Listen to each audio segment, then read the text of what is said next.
খুব বেশি কিছু মশলা লাগে না, অথচ দেখতে যেমন লোভনীয়, খেতেও তেমনি দুর্দান্ত।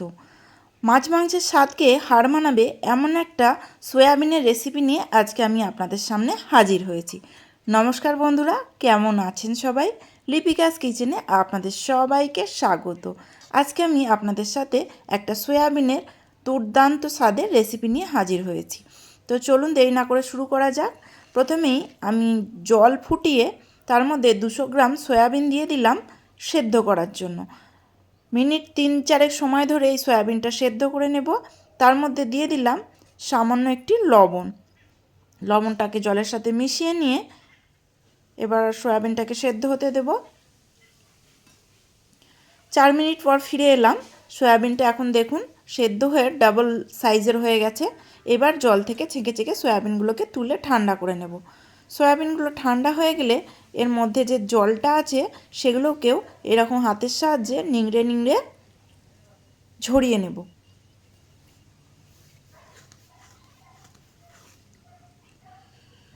সয়াবিনে সব জলটা বের করা হয়ে গেলে কড়াইতে দিয়ে দিচ্ছি, গরম কড়াইতে দিয়ে দিলাম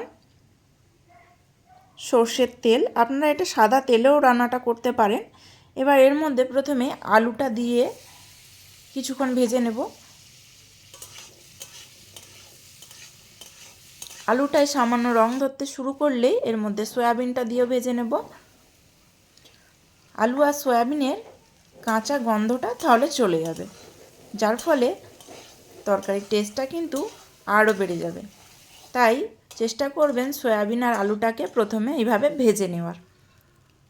একটু হাতে সময় নিয়ে সয়াবিন আর আলুটাকে লো হিটের মধ্যে ভেজে নিলাম। এবার তুলে নিচ্ছি। কড়াটা পরিষ্কার করে ওর কড়ার মধ্যে দিয়ে দিয়েছি 4 টেবিল চামচ মতো সর্ষের তেল। দিয়ে দিচ্ছি কিছু গোটা মশলা, একটা তেজপাতা ছিঁড়ে দিয়ে দিলাম, আর দিয়ে দিলাম একটা দারুচিনির টুকরো, 4টে লবঙ্গ আর 4টে এলাচ। গোটা মশলাটাকে একটু ভেজে নেব। মশলা থেকে সুন্দর গন্ধ উঠতে শুরু করলেই এর মধ্যে 2টো পেঁয়াজ বাটা দিয়ে দিলাম। আপনারা চাইলে পেঁয়াজকে ছোটো ছোটো কুচি করেও দিতে পারেন।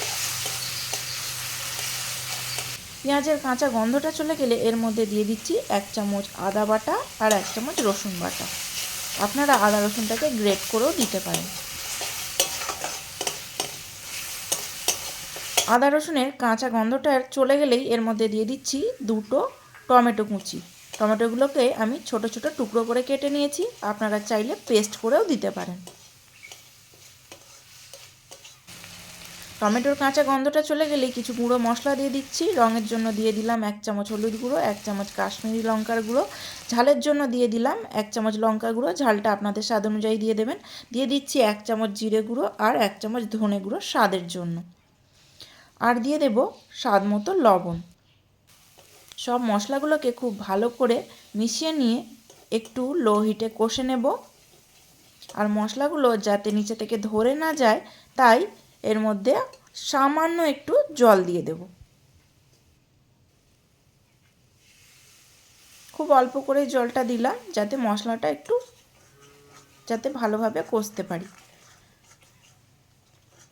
মশলাটা ভালো করে কষে নেব। দেখুন মশলার কালারটা কত সুন্দর এসেছে। হিটটা কিন্তু এই সময় লোতে রাখতে হবে।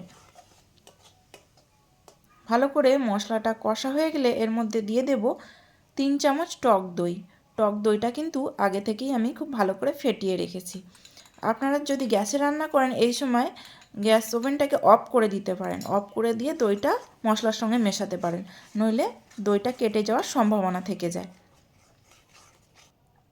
দইটা মশলার সঙ্গে খুব ভালোভাবে কষিয়ে নিচ্ছি। আর এই সময় কিন্তু আমি একদমই যেহেতু উনুনে রান্না করছি, উনুনে একদমই জাল দিচ্ছি না।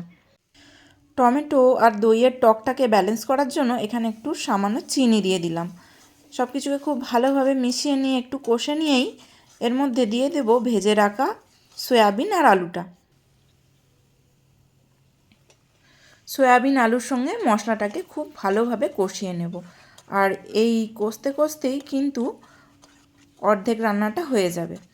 লো হিটেতে ঢাকনা দিয়ে, জল না দিয়েই ঢাকনা দিয়ে 3 থেকে 4 মিনিট কষে নেব সয়াবিন আর আলুটাকে।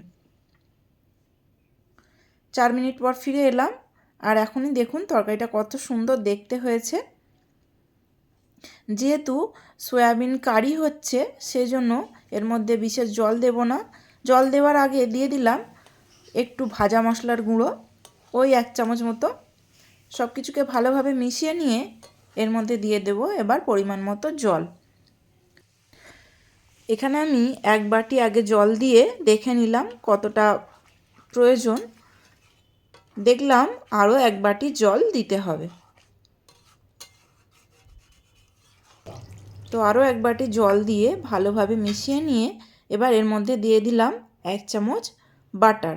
এই বাটারটা দিলেই কিন্তু এই সয়াবিন কারির স্বাদটা দ্বিগুণ হয়ে যায়। আপনারা চাইলে এখানে ঘিও অ্যাড করতে পারেন। এবার ঢাকনা দিয়ে তরকারিটা 5 মিনিট রান্না করে নেব। 5 মিনিট পর ফিরে এলাম, আর দেখুন কত সুন্দর দেখতে হয়েছে। এতে কিন্তু ঝাল বেশি দিইনি, তবুও দেখতে কিন্তু মনে হচ্ছে ভীষণ ঝাল, তাই না? তো এর মধ্যে দিয়ে দিচ্ছি কয়েকটা কাঁচা লঙ্কার টুকরো। ঝালটা আপনারা যেমন খাবেন সেই মতন এখানে কাঁচা লঙ্কাটা মিশিয়ে নিতে পারবেন। আমরা বেশি ঝাল খাবো না বলে তাই অল্প কাঁচা লঙ্কা দিলাম। আবারও কাঁচা লঙ্কাটাকে মিশিয়ে নিয়ে একটু ঢাকনা দিয়ে রেখে দেব ওই 1 মিনিট মতো। তারপরে আবার ওভেনটাকে অফ করে আবার একটু স্ট্যান্ডিং টাইমে ঢাকনা দিয়ে রেখে দেবেন। 5 মিনিট পর আমাদের সয়াবিন কারি সার্ভ করার জন্য একেবারে রেডি। তো বন্ধুরা, কেমন লাগলো আমার এই আজকের সয়াবিন কারির রেসিপিটা? ভালো লাগলে অবশ্যই কমেন্টে জানাতে ভুলবেন না, এবং আমার চ্যানেলটিকে সাবস্ক্রাইব করে আমার পাশে থাকার অনুরোধ করব। আর আপনি যদি আমার এই ভিডিওটা ফেসবুক থেকে দেখে থাকেন তাহলে অনুরোধ করব আমার পেজটিকে ফলো দিয়ে আমার পাশে থাকার জন্য। সকলে খুব ভালো থাকবেন। ধন্যবাদ।